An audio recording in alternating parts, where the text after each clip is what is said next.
It's the Wilk Report. I'm Michael Wilk, coming to you from Cleveland, Ohio, with a review of Cobra Kai Season 2, Episode 2, Back in Black.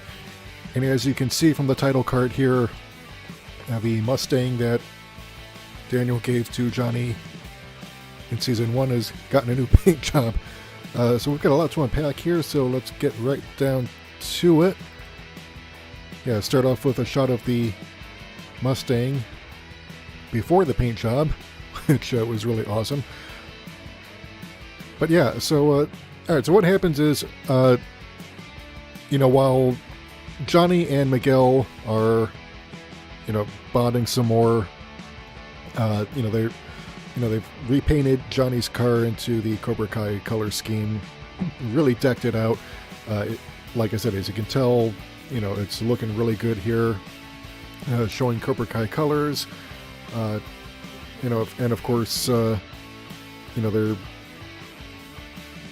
making kind of an impression while they're out on the road here. So Johnny's, being more of a father figure to Miguel again. Meanwhile, Robbie wakes up to someone coming into the apartment, and it turns out, he's mule kicked his mother's latest boyfriend. She says they're going to Mexico for a week and a half, although that's hinted it's probably going to be longer. So yeah, Robbie's basically on his own because, So the house is his, but Miguel tries to call Samantha using Aisha's phone, but Sam sees Robbie and hangs up because... because what's happening is Miguel is really sorry for what he did. He wants to get back with Samantha, but, she's not really feeling it, and she's also trying to, not upset Robbie.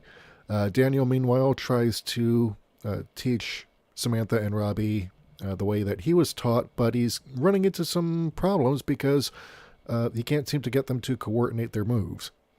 Kreese, in the meantime, shows up at Cobra Kai, basically as an observer at first. Basically watch Johnny and see how he teaches his students. Introduces himself to Miguel and the other students. And, you can really tell he's really got the, two-faced rattlesnake going. Anyway, Johnny is not really pleased with the lackadaisical attitude that his students are displaying in front of his old sensei. And so, then we cut to Daniel and his wife, who have just lost a bunch of their salespeople to a competing car dealer. And so they team up to try and sell, at least 10 cars that day so Daniel can get back to teaching his daughter and Robbie.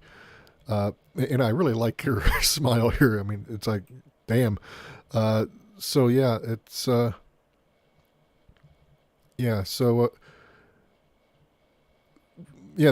get the job done by any means necessary, including humiliating Daniel with with some cheesy photos doing the crane kick and everything. But, his wife, because he expresses some doubt as to his ability to train his students the way that Mr. Miyagi could, but his wife tells him, well, don't try to be Mr. Miyagi, be Daniel LaRusso. So, he gets some inspiration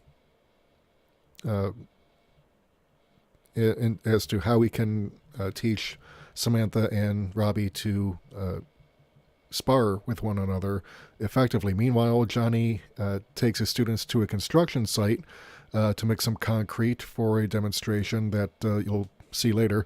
Robbie discovers, unfortunately, that his mother failed to pay the electric bill, so he's living in the dark, literally. And then Johnny basically lectures his students on being complacent and always striving to be the best, and keep going, and he uses a cement mixing truck to make his point.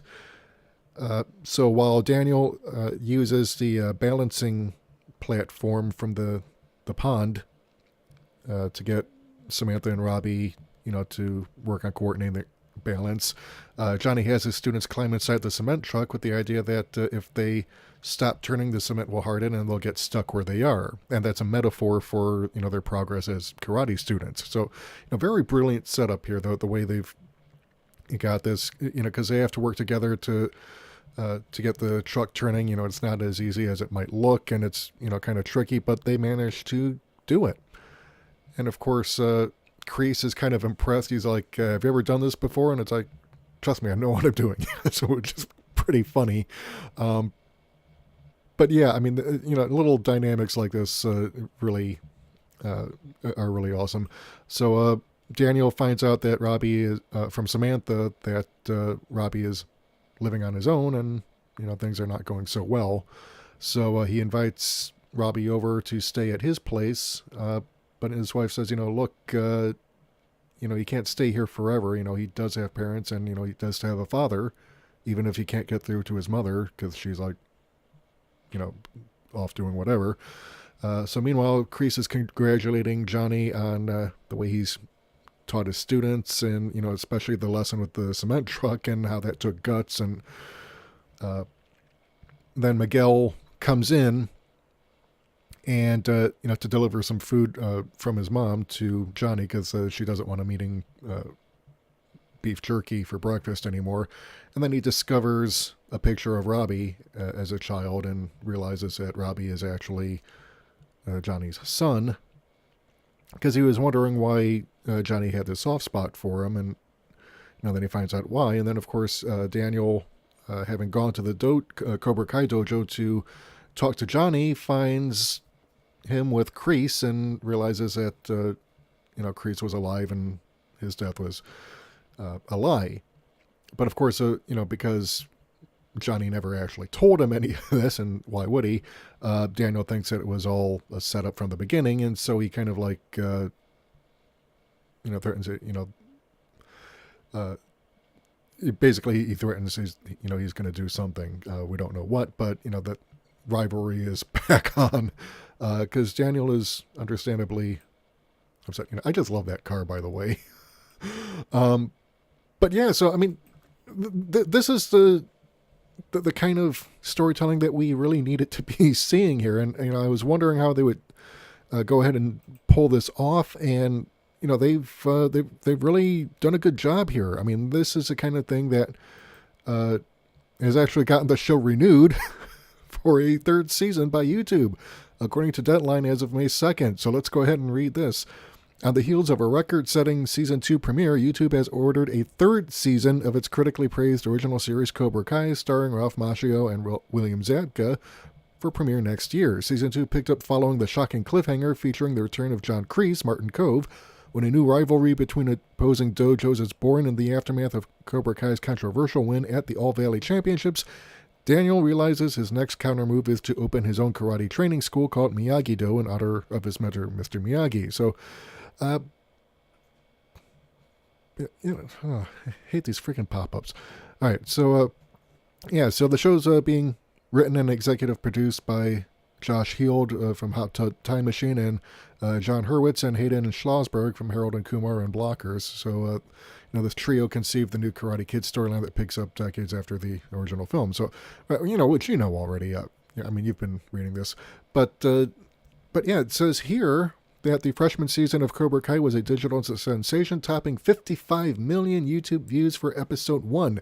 55 million views just for the first episode, and it ranks as the sixth most Google searched TV show in 2018. So yeah, I mean this, but it's very easy to see why, because the show is just so well written. It doesn't talk down to you. The characters, you can actually see each character from his or her respective viewpoint, even if you don't agree with it, and you're encouraged not to agree with every viewpoint. Okay.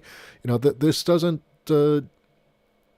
it continues a tradition that was set in season 1 where, Johnny is portrayed as not being all bad and Daniel is not all good. And of course, Kreese is back and, we're getting some more insight into his point of view.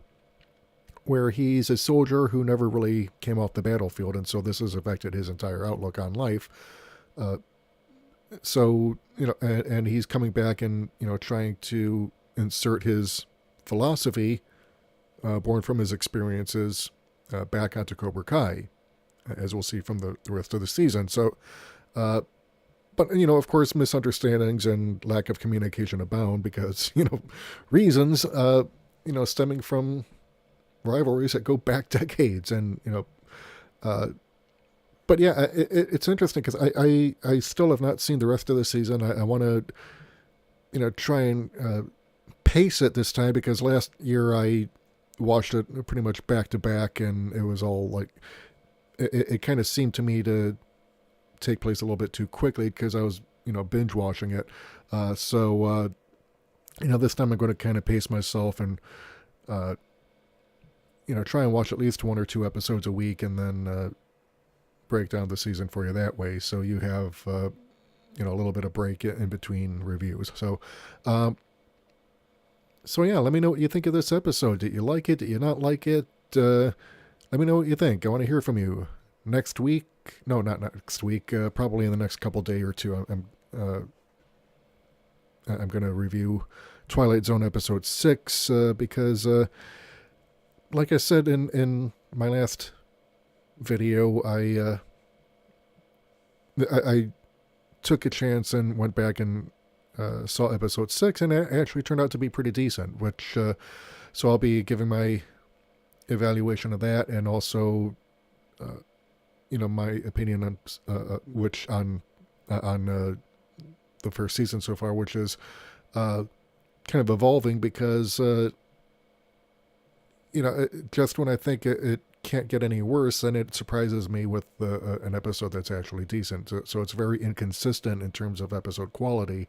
But in this case, it actually, maybe because I'm going into it with low expectations, but you'll hear what I have to say about it next time. So anyway, if you like what you've heard and you want to hear more, hit the subscribe button and the bell icon to receive notifications whenever we upload new content. And if you want to help support the channel, please head over to our Patreon or Subscribestar page. Help us keep the lights on, bring you new content. Until next time, this is Michael Wilk for the Wilk Report, saying take care, good night, I'm out.